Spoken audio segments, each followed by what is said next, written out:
why we're all in this room here today. You see, the United Way is an organization that helps people that were once like me. My relatives, my sisters and brothers, my cousins, and so on. And many of the people that you know in your communities across this country and in this province, I've been impacted by this amazing organization. It only takes one person to change another person's life. One leader to change an organization, to change a city, to help people in need. I wouldn't be standing here if it wasn't for the people before me who have done that for me, from my ancestors, my mother, strangers, coaches, and so on. When I was a kid, I grew up on this place called Big River First Nation up until I was about 5 years old. Who's ever heard of Big River First Nation before? Okay, awesome.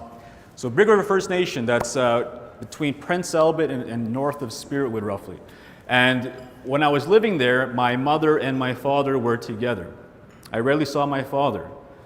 But my mother was there, and she was always watching myself and my 3 younger siblings. So I'm the oldest of my siblings. There's myself, Kendra, Farah, and Marisha.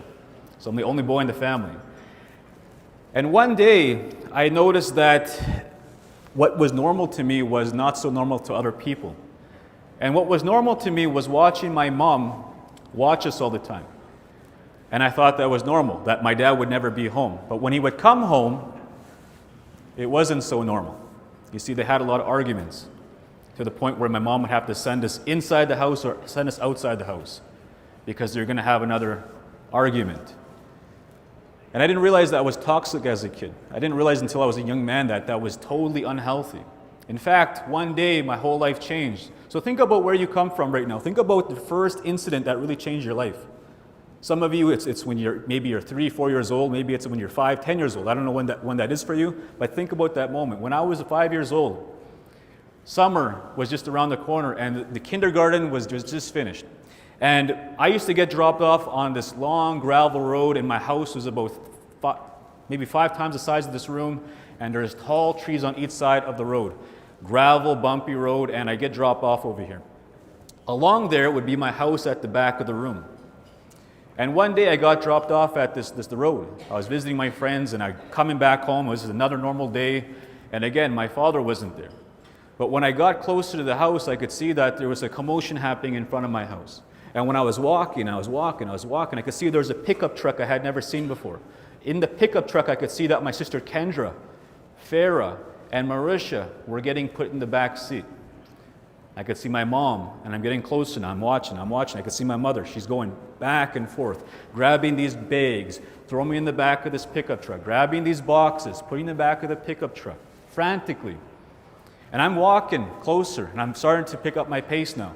I'm walking. I go up to my mom, and I said, "Mom, what are you doing? What's going on?" She's like, "Kendall, go inside right now. Pack up your bag. We're going to go somewhere for a while." So me, I'm 5 years old. I'm just a kid. I don't know what's happening. I thought we were going to go to this place called Prince Albert, and we did. I went inside, I grabbed my backpack, and who remembers that show, the Ninja Turtles?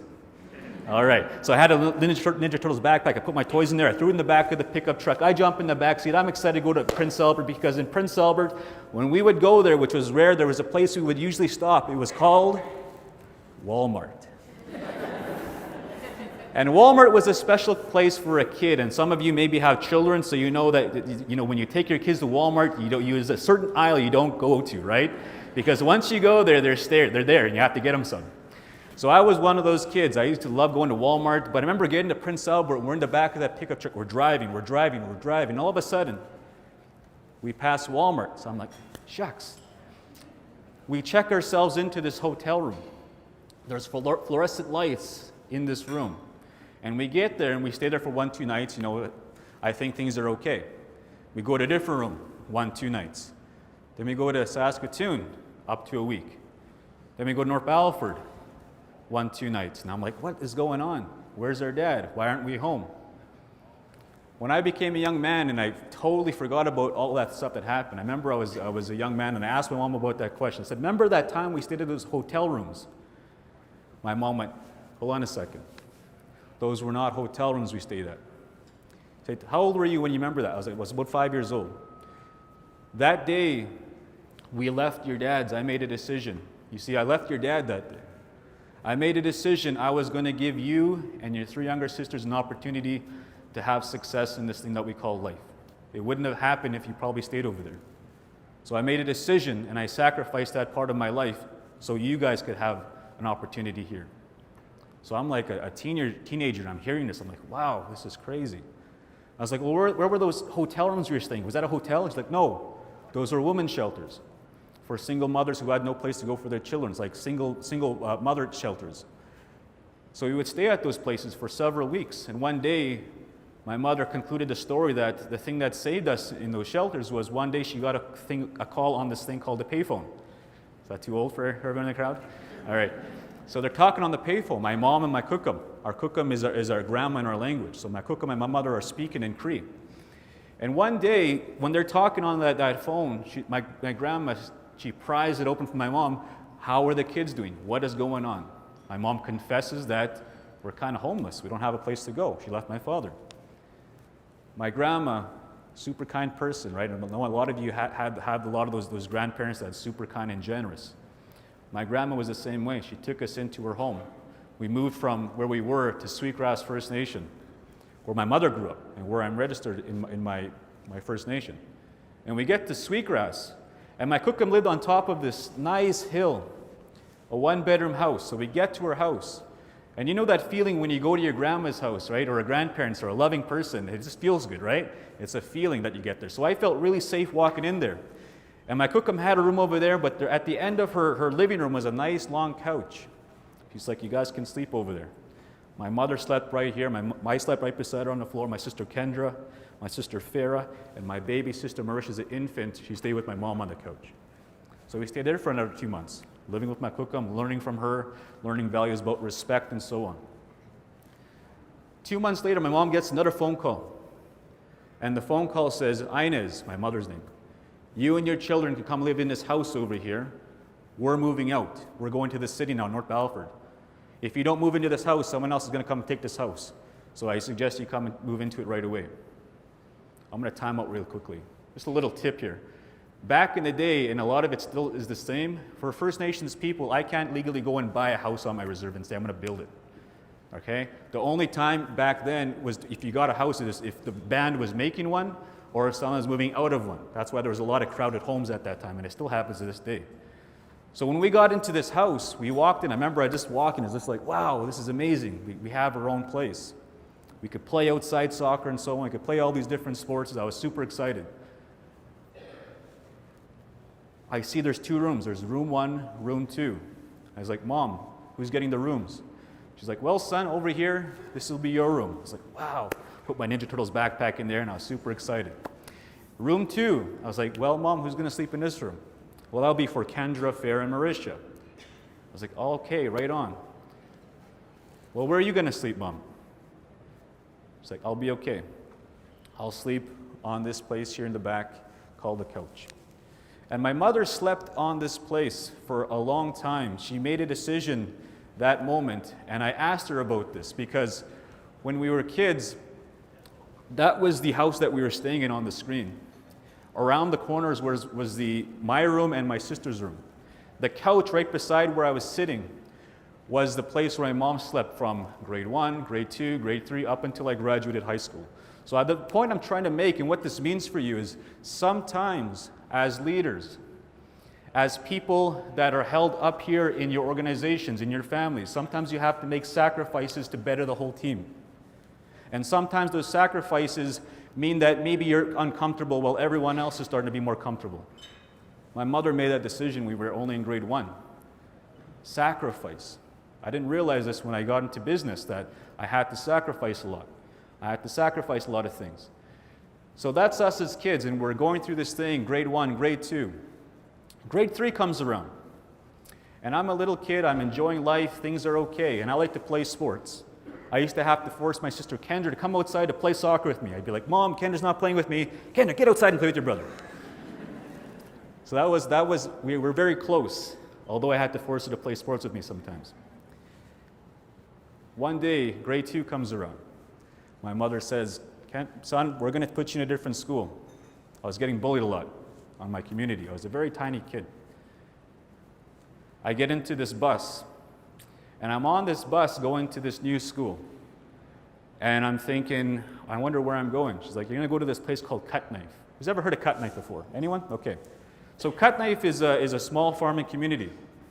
And sometimes people from Sweetgrass, Little Pine, and Poundmaker First Nation get bused into Cut Knife to go to school. I happen to be one of those kids. So I get up to Cut Knife, and I remember I walked off the bus that day, and I just realized that I was different. You see, it's kind of like if you walk into a room for the first time, or you walk into a networking event, you walk into a new school, a new community, it's uncomfortable at first. You kind of get a little nervous for a lot of people. Sometimes, for some people, it's getting up on a stage and doing a presentation. You get nervous, you get uneasy, you don't know what to expect. So when I got off the bus, I knew that I was different. I knew right away. I knew that I had a little bit darker skin than some people. I knew I talked a little different, had a little different accent. I was a little different. So I was intimidated. I used to sit in the back. I used to watch the kids at recess, what they were doing. I would just listen to them. Listen, listen, listen. Fourth day comes around. I get the courage to get up to these kids. They're playing with this sport called soccer at recess. And these kids talked about certain things that were part of their lifestyle. And a lot of it was farming, right? So I remember I get up to these kids, and after, I was just trying to fit in. I remember going up to these kids, hey guys, how are your crops doing? This guy's looking at me like, hey, how much rain did you get last night, right? Lots of rain, right? And these kids are like, who is this kid? Who is this kid trying to fit in with us? But guess what? It worked. I was able to go play with these kids. We were playing soccer at recess. Grade 3, grade 4, grade 5 comes around. And there is a time where my life changed for the better, because if it wasn't for a helping hand like this, I probably wouldn't be standing here telling you this story. You see, in grade 5, my best friend, we just happened to be really close at this time, playing soccer. Every day at recess. His name was Johan.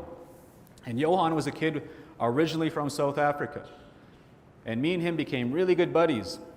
And he used to play soccer on their after-school sports team, while I would get on the bus and go back home to my reserve. So one day my bus pulls up. It's about 3 o'clock. My bus pulls up. I'm ready to go home. Johan is over here. And Johan is one of those super positive people. You ever have one of those friends that no matter what you tell them, they're super positive and happy all the time, right? They're just super positive and happy. It's good to have friends like that. So Johan was like that. He used to keep me upbeat in school. I remember my bus pulls up. He's like, hey, Kendal, why aren't you playing soccer with us after school? Why don't you stay with us? Why aren't you playing with us? You're just as good as any of us on this team. Why aren't you playing with us? My bus just pulls up. I have my backpack on. And I look at my buddy Johan, and I'm like, should I tell him? Should I tell him? And I just started talking to him. I was like, you know what, Johan?